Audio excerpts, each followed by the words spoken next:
Take two. All right, everybody. Welcome to the Locked On Avalanche podcast, part of the Locked On Podcast Network. Your team every day. I am your host, Chris Maselli. With me, as always, Mr. Shaggy Von Doom, Kyle Sullivan. Thank you for making this your first listen of the day. Always appreciated. On today's episode, we got a day one of another week's worth of episodes, and for Monday, we have to talk about the Avalanche and Hurricanes. We'll touch on the Avalanche and Devils because we didn't get to do that. And we'll be looking ahead to this week, especially tonight, Avalanche and the Washington Capitals. We'll get to our sound check. So much to get to, and we'll see if we can crunch it all in. But first things first, follow the show, social media outlets, LOPN_Avalanche on Twitter, Locked On Avalanche, Instagram.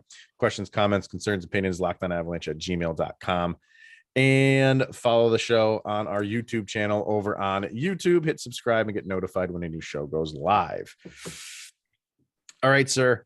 We have to start with the most recent game, and that's the Carolina Hurricanes game. Another great game against those guys. And it's one of those things where it seems like all of the teams that the Avalanche are playing on the East Coast, the teams that are kind of like towards the top of the standings on the East, whenever the Avs play them, they tend to be these great games, and everybody's saying like that would be a cup final. That would be a great cup final. And I think that's true for Carolina. I thought that was a very, very well played game by the Avs, not so much by Carolina in the beginning, but you saw why they are a cup contending team because they didn't quit and they came back and they made it an entertaining game. Yeah, especially like you hit it right there on the head.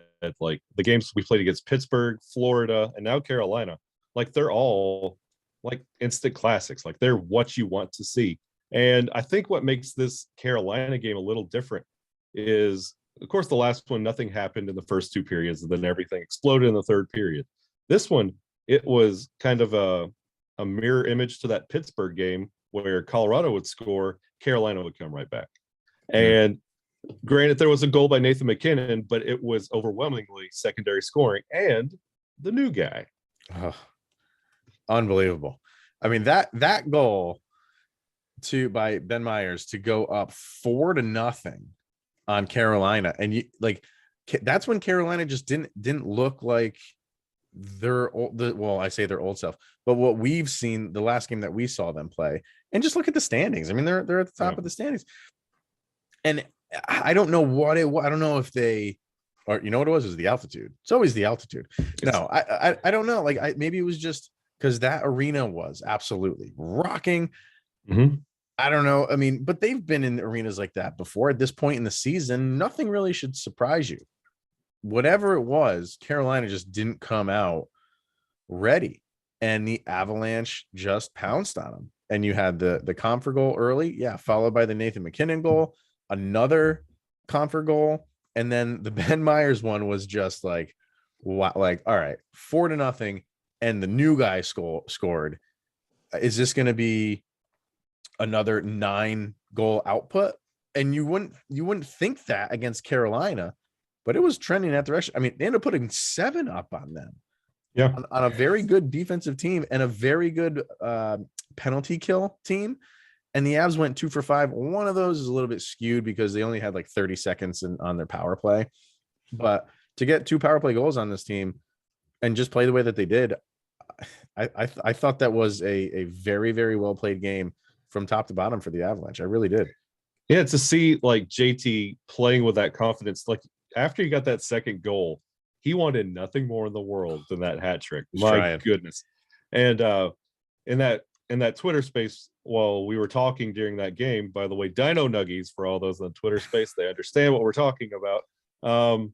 We were rooting for Cogliano to score because honestly, your checklist of everyone you want to see step up, like you got your Abe Kubel, you got JT Comfort, everyone is stepping up. Like, and you mentioned this almost getting like you felt like this was one of those that we could hang 10 on Carolina. Like, again, the secondary scoring, Ben Meyers, so new he doesn't even have a picture on the NHL app. And he's that grayed out, just generic hockey player. Generic guy. But you also got to take into account there's no Landeskog, no Nazem Kadri. EJ was a healthy scratch. Darren Helm was a healthy scratch. Curtis McDermott didn't even see the ice. Ryan Murray's still hurt. Like, these are names. Yeah. And then we're scoring with Ben Meyers, like shades of Cale Makar type goal. Like, and you're getting help from the secondary scoring, and that's all we've been asking. So you're getting every aspect, and the power play works. Yeah. And the faceoffs, you won the faceoffs. This is a perfect performance for the Avalanche. So you had Myers with the goal, Comfort with 2 goals, O'Connor with an assist, Alex Newhook with a goal and an assist, Abe Kubel with an assist. So and what was Comfort playing on the second line? I think he was on the third. Was Newhook on the third line? Yeah. Because Myers was on the fourth with LOC and Cogliano. But regardless, those guys kind of like interchange sometimes. But you got 2 from Comfort, and an assist and a goal from Newhook. Abe Kubel with the assist. So yeah, it's just, and then don't forget about the top guys, because you had Mikko Rantanen with a goal and 2 assists. Burakovsky with 2 more assists. Nathan McKinnon with 2 goals, 5 shots on goal. Like, pick your poison. That's why. And I was talking to my buddy who just happens to be a Hurricanes fan, and he's like, I mean, yeah, you guys are good. What can I say? You guys are good. And I'm like, it's kind of just, since the trade deadline, it is like there's no holes on this team. There just isn't. And you're saying, and we keep saying what you said a couple minutes ago about, you kind of went through what happened, and you reminded everybody, as if we needed to be, that we don't have Nazem Kadri and we don't have Gabe Landeskog. So it's like, even though, like, ever since the trade deadline, we've plugged all those holes. So if we miss those guys, it's really okay. In the past, they've just been playing very well when you've had a injury, and it's just that next man up mentality. Now it's that same mentality, but it's just like, we're not going to miss a beat at all. Yeah. And holy God, man, like, it's going to be a daunting task to really genuinely beat this team 4 times. They'll get beat here and there in the playoffs, but this is the best path I've seen in an Avalanche team to have a path to the Stanley Cup final, really, since the Joe Sakic days, honestly. And if you think back, like, when it came to the Dallas series in the bubble in the playoffs, our Achilles heel was injuries, and the next man up mentality. You really didn't need that next man up because they were not contributing. The Vegas series, we filled those holes with durability, but it didn't equal physicality. Mm-hmm. Right. This trade deadline, we have physicality, durability. The next man up is going to he's going to do just fine in that role. So honestly, and with the goalie play as well, like, let's not forget about what DK and Frankie are doing right now. Like, it's one of those that try and find a weakness and we'll adjust to that as well. Right. Apparently the weakness in the Carolina game was Sammy Girard and Jordan Staal, but other than that. Yeah. So we'll get to Darcy Kemper and kind of some specific other guys, especially our forechecking with Lincoln and Vanachuskin and Cale Makar. That very interesting thing with Cale Makar, but we'll talk about that. But first, we got to talk about Athletic Greens. And have you wanted better gut health, more energy, or an optimized immune system, but you hate taking pills and vitamins, and you want a supplement that actually tastes great?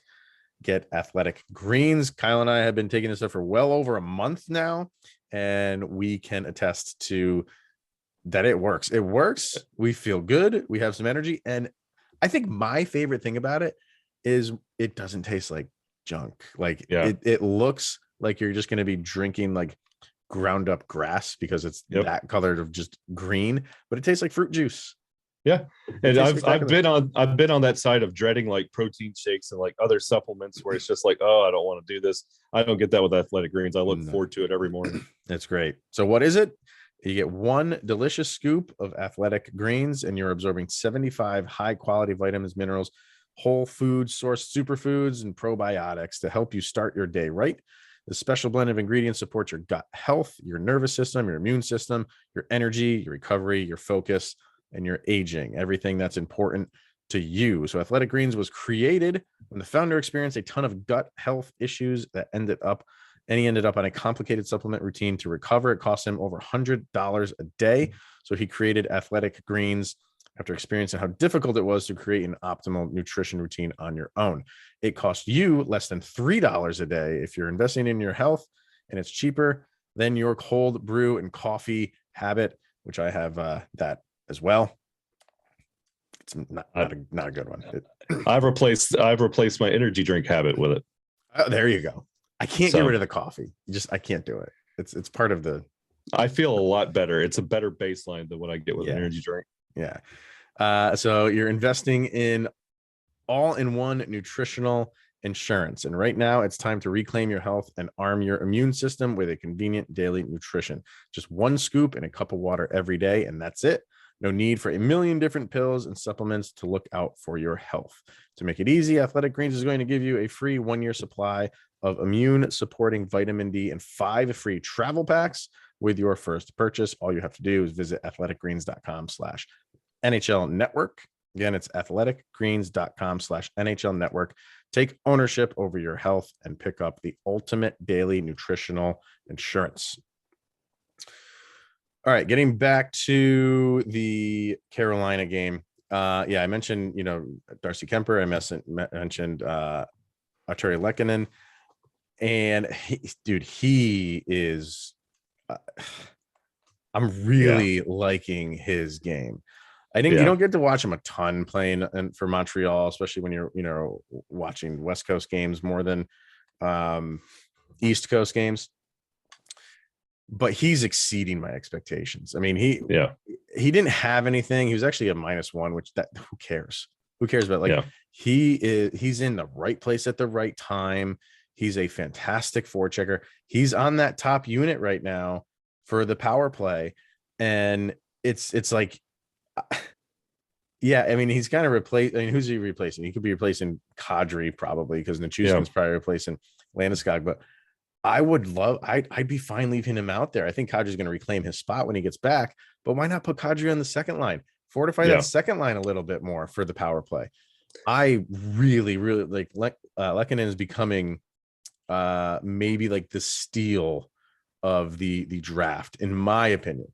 And I say that like right now because he's not like going over and above right now, but you see it. You know how like with Alex Newhook, you like when he kind of went in that lull, you just see the skill there, and now all that's like coming out. It's just a matter of time before guys like Alex Newhook just start putting up points.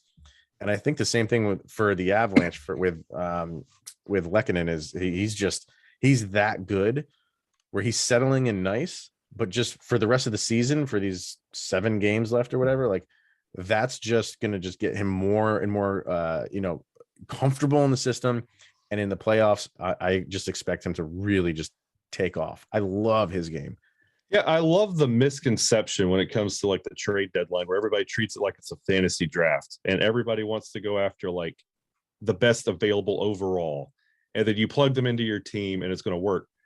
What we did with Lehkonen, when he's joined the team, he does what we need him to do. Like he's going to get his points if you just take this role. It's almost like an alternate form of what we want out of Berkey in a way. But his forecheck is so aggressive. Like you're going to get points catching people in a bad transition. They think that they're going to push it up the ice, and Lehkonen's right there, getting in the way of the pass, passing it out. There's a goal. He's got a point. Somebody else has just tallied a goal. That's what we need. Like we've always been good at getting it in our own zone and starting the play that way. But Lehkonen, he's quickening our time on attack. He's getting us there quicker. And it's one of those, and you mentioned like him on the power play, like the thought of him and Landy and Nuke on a power play, like Nathan McKinnon and Cale Makar just kind of floating around in there. Come on now. Like it doesn't get any better. And you mentioned Cale Makar, like he didn't have anything stat wise to show for it, but this is why he is the Norris winner, in my opinion. Because it's not Norris isn't about points, and Cale Makar has them. He's got tons of them. And, everybody wants to throw out Josi for it. And Roman Josi's having a fantastic season. I'm not trying to take away from it. But Cale Makar imprinted himself in that game on the defensive end. And it wasn't just that hit. It wasn't just that hit and stall. But sure, include that. But he is a all-encompassing player. Yeah. You know what I mean? And to do that, to have no goals, no assists, but you're a +3 on the day. So you're out there when the goals are. I should bring up the Corsi's for and against, but I don't have that in front of me. But in my opinion, that's why he's a Norris Strut, because he does it all. And you can't tell me that Roman Josi is as good as a defensive player. He's a good defensive player. I don't think Josi is like an elite defensive player where he plays defense on an elite level. He plays offense on an elite level. And absolutely. Defense. And honestly, when you're talking about Norris, like you're talking about best defensive player, like Cale could he could be the best defensive player doing. He can, if you need him to score, he could score. Like he could score like a second liner or a third liner. If you need him to get in the way and stop a play, he has no problem throwing a body. Clean. He doesn't put himself in situations that allow him to go to the box all the time. He doesn't play goonery.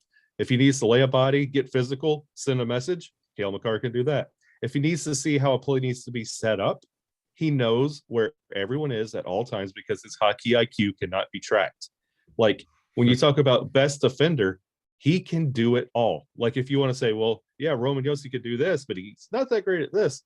Cale Makar checks the box in every category. He is the best defender. This is why he should win the Norris. Like, let's give Roman Josi it's a participation award. Like, congratulations, you put in all this time in the league and really haven't got anything for it. Take this for it. Like, get this award. Cale Makar is going to be racking these up for years to come. If it's not this year, let Josi get it now. It's going to be Cale Makar. It's going to be obnoxious. Didn't Josi win it a couple of years ago? And I think that was his first one, if I'm not mistaken. And I Nashville would have hung a banner by now. Yeah. I'm almost positive because I remember talking to Adam about this, and I remember thinking there was always good defenders in the league, but the year that he won it, I don't think it was last year. I don't know. I'm thinking off the top of my head, but he won it recently. Fox last year. You're right. It was Fox. So it had to be the year before that. And I kind of feel like that's what it was because it was like, all right, we're going to give it to you now for all like your service, basically. Yeah. And now he's outplaying that season of he had a couple years ago in terms of points, but he is what he is on the defensive side. Like he's a good defender. He's not better defender than Cale Makar. I'm sorry. He's not. No. Cale Makar has it all. And that's what you have to take into consideration when you're talking about the Norris. So I think, and in the end, I'm probably going to be wrong.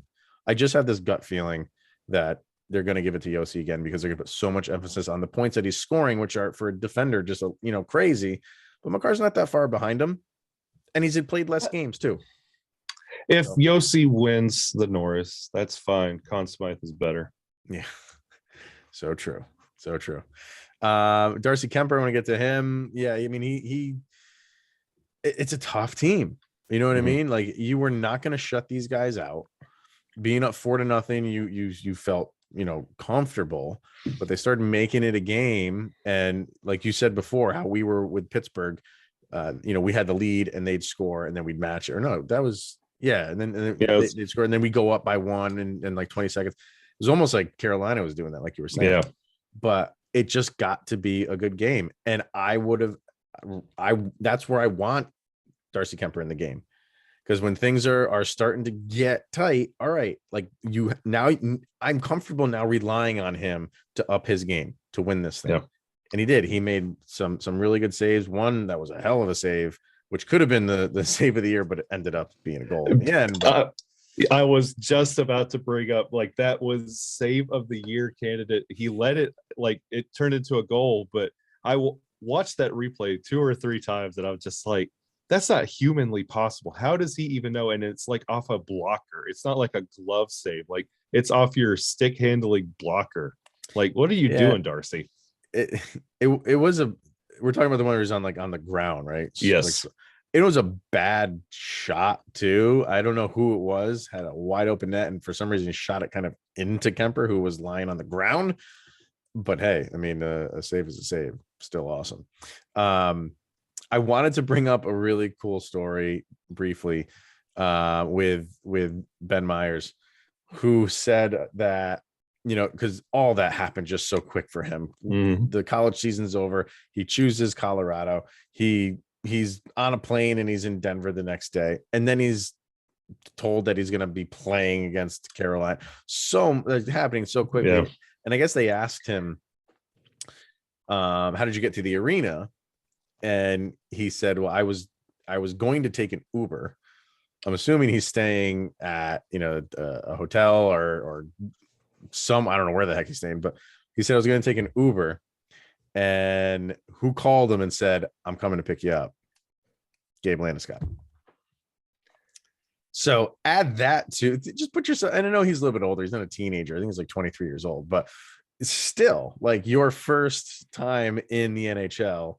All of this has happened within like 48 hours. And now you're told you're going to be playing on home ice for the Colorado Avalanche against Carolina Hurricanes.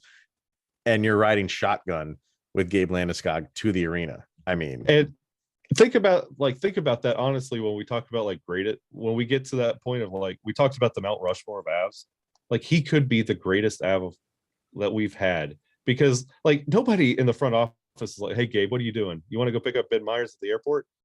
Like he knew. Yeah, he did that on his own. You're right. Yeah. Like, and when we talk like with the whole Seattle drama in the offseason about questioning his loyalty, like this man is sold out for this team.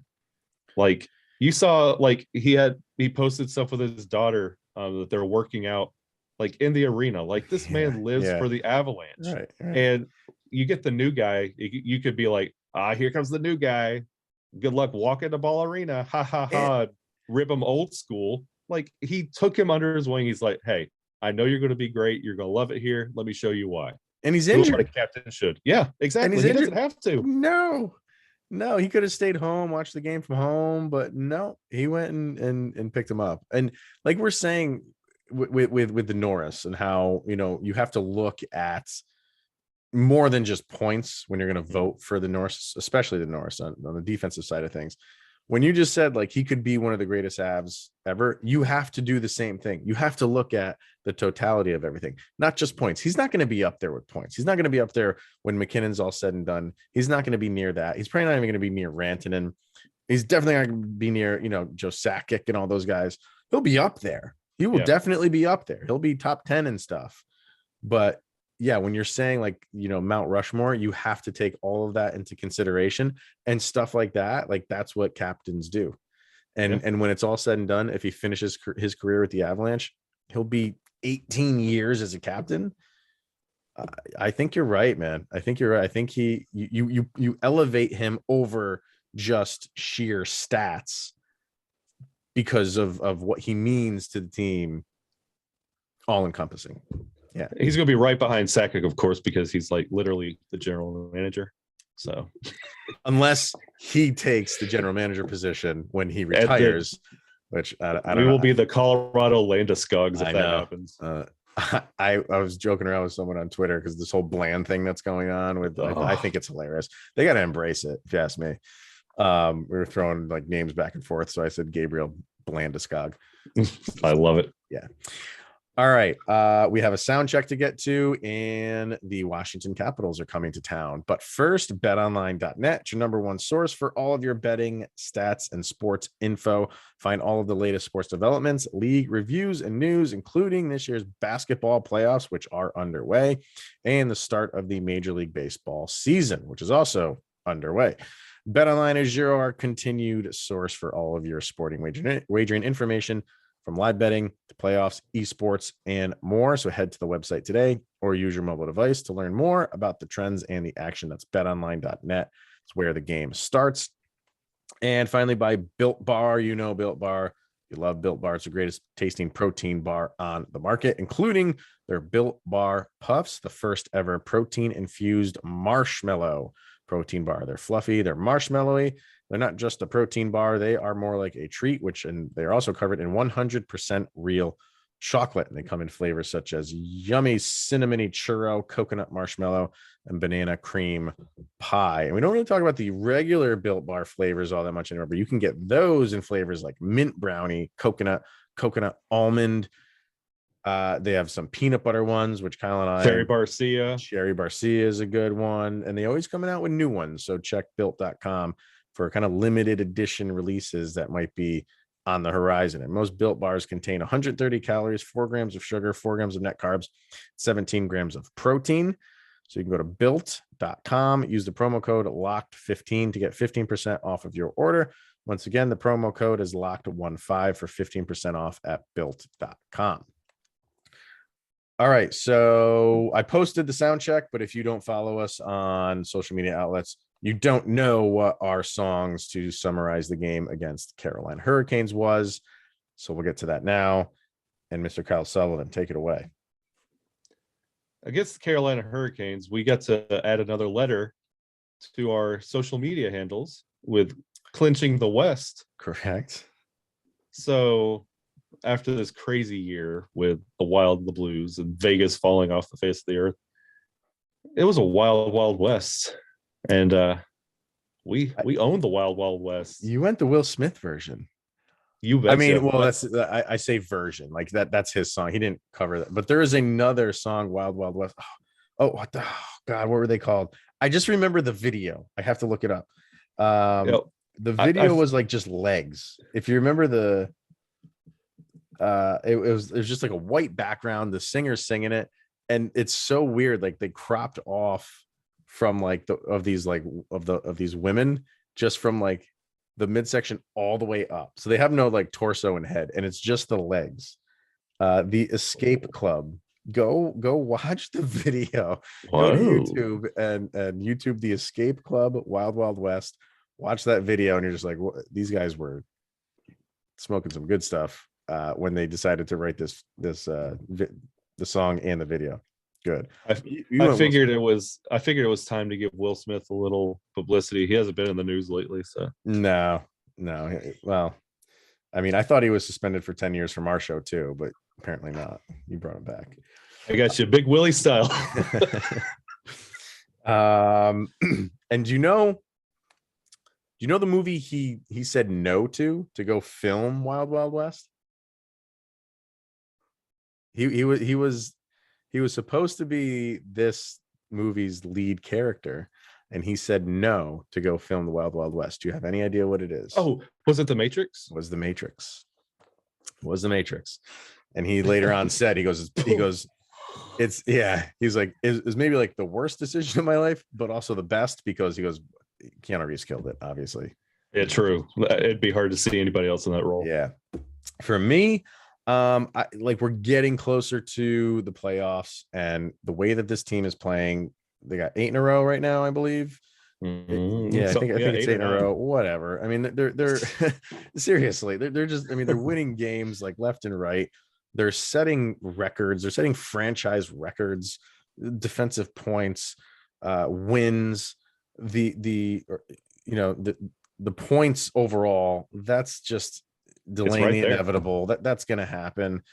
And you're getting, all year long, you just have that mentality of like, yeah, like we believe, but now it's getting closer and they're playing as well.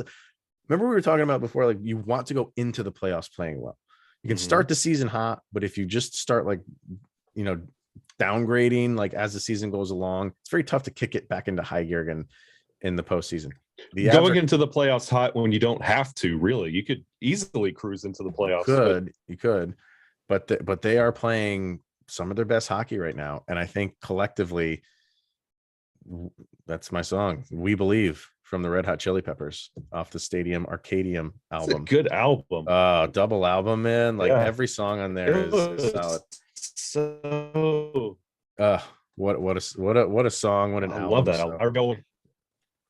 I remember going day one to get that. Yes. Yeah. So we do. I think just as collectively Avalanche fans, we have a lot of belief right now that the team is going to go far. And it's going to take a hell of an effort from some other team to. I mean, it can happen. We know it can happen, but you have to feel pretty confident right now about the Avs. Right now, they are going to have the Washington Capitals come into town, and pretty interesting. They were talking about this on the broadcast on Altitude. It's the only team they don't have a point against this season. That's right. Is Washington. So, and obviously only played them twice. You played them at the very beginning of the season. That was your first. It was bad. Yeah, it wasn't that good. I mean, that was your first road trip, and it happened to be on the East Coast. Obviously, I think it was like a 4-game road trip, and they lost the first 3, and then they had to win against Tampa to salvage a win. But yeah, it was just ugly. It was early in the season. Obviously, teams kind of going. I don't want to say. Well, let's say going in different directions. It kind of is. I mean, the Avalanche have just kind of taken off, while Washington is kind of just hanging on for dear life, and that's kind of what we thought. They're an older team. And an 82-game season is going to beat them up for a little bit as the season goes on, but they're hanging on to a playoff spot. I'm looking up to the standings as we are to make sure. I think they're pretty comfortable there. Let me see. Yes, they are. That is not going to happen because the Islanders are the team that's below them, and they're 15 points behind them. So the Washington Capitals are going to be in the playoffs, and they are playing well as of late. You know what I mean? Their last 10, they're 7-3-0. So again, they're playing a little bit better. But Alexander Ovechkin's coming to town. That's always going to get eyes. What do you expect from this game? Well, the Capitals also have the only player in the league born in the great state of Alabama. Nobody cares, but I do. You Nick mentioned Dowd. it before. Who? Oh, okay, all right. Wow. Yeah, he's the only one in the league from Alabama.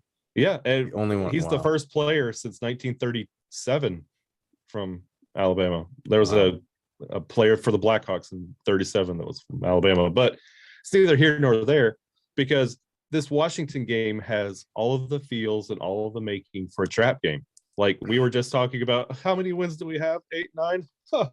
Who cares? What letter do we put up today? Huh. The Avalanche could feel that too. They are confident. They just beat Carolina, put a touchdown on them. Washington can come in there. Last time we played them, Washington beat us 6-3. They could come into Ball Arena, catch a team coming off an emotional high. Yeah. Just kind of looking ahead a little bit because Seattle on Wednesday, boy, that looks fun. Edmonton right after, that'll be fun.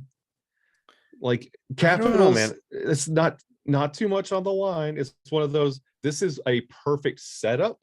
I'm not saying it will be because the Avs do nothing but surprise me every night in, night out. But this has the perfect feel for the Capitals going in there and breaking our heart. I don't know. I kind of feel at this stage in the season, like trap games are kind of more for me, like kind of like more middle of the season type of thing. Where right now, like you know what you're playing for. You know, I think the best thing that happened to the Avalanche, if they want the President's Cup or President's Trophy, which they do, the best thing that happened to them is Florida keeping pace with them. Yeah. You know what I mean? So yeah, if Florida, I mean, Florida's won 9 in a row, I think. No, they've won 10. So they must have played as we're recording this. They've won 10 in a row. And they are 2 points behind you for that. Okay. So I mean, if Florida just had lost a couple games through that 10-game win streak that they have right now, I think, the Avs might like maybe take the foot off the gas a little bit. And you would say like, oh, maybe they are doing that because they're resting guys, but they still have something to play for. Well, so I don't feel, and you're playing at home, which you love playing at home. You want to give the home crowd something. I don't know. I kind of, and we were kind of thinking like, is what was it? The Kings game, that might be a trap game, and look what they did to them. I don't know. I just feel like this team is so locked in right now, and they want to keep, they have a win streak of their own going, and they want to get that a little bit closer to solidifying not only the President's Trophy, but most points in the franchise. Like they want all that stuff. So I don't know. To get like in the psychology of it, like Saturday was at home, Sunday was Easter, everybody gets to be with their family, and then you get right back to work, the Sunday scaries, Here comes Monday game. Yeah. Like the Capitals had to cut their Easter short. They're probably kind of aggravated about that. You got an agitated team. You never know. Like it's got a lot of look, anything can happen. In it. Yeah, anything can happen in an NHL game. We know that. So I mean, would it surprise me if Washington came in and beat Colorado? No. I mean, it's a hockey game. Anything can happen. I don't expect Washington to run away with this thing. No. You know what I mean? I don't think it's that kind of if you want to use. We haven't had a runaway loss since Boston. I'm trying to think off the top of my head if there has been. Yeah, that's been. Yeah, I think you're right, man. I can't think of any that were really blowouts. We don't lose that way. And that's another good thing with this Avalanche team. If they lose, it's not going to be like an embarrassment. Yeah. And it's like where you could pick it out on the schedule. This one was the bad one. Yeah. Yeah. No, I just feel like they're playing so well right now. I mean, it's always possible that they could lose, but it's going to be a battle. You know, Washington's going to have to fight really hard to beat them. So we shall see. Are you going to run another room during that game? I am. I'm going to run another Twitter space during that. It'll be put up on Twitter throughout the day, but join us. The conversation's super fun. Yeah. I hopped in for a little bit during an intermission. I think it's going to be my gig. I'm going to be the Michael, the Johnny Lyles thing. I don't have a wine cave like he does, but I think I'll pop in for like second intermissions for a little bit. And everyone knows about your opinions on the newest Star Wars movie, the Disney trilogy. Okay. So there are some questions when you get in there. Well, specifically The Last Jedi. Last Jedi is a phenomenal movie. I wanted you to say that on air. Everybody in the Twitter space will be fired up when it comes to this game tonight. It's a fantastic movie. Don't let social media tell you otherwise. On that note, I think we had a lot of people just hit the stop button right there. So I'll talk about it. I'll talk about it all day long. So, all right. That will wrap it up for today, everybody. Kyle and I will be back tomorrow to talk about the Capitals and Avalanche and anything else that may have happened. Let's see if I think Ben Meyers might be back there again. Can he keep the goal streak going at 2? I think he can do it. All right. So we're going to wrap this up. We'll see everybody tomorrow. Thank you for making this your first listen of the day. That is always appreciated. Check out Locked On NHL. Make that your second listen of the day. Until tomorrow, he's Mr. Shaggy Von Doom, Kyle Sullivan. I am Chris Maselli, and this is the Locked On Avalanche podcast. Thanks for tuning in, everybody. We'll see you guys tomorrow.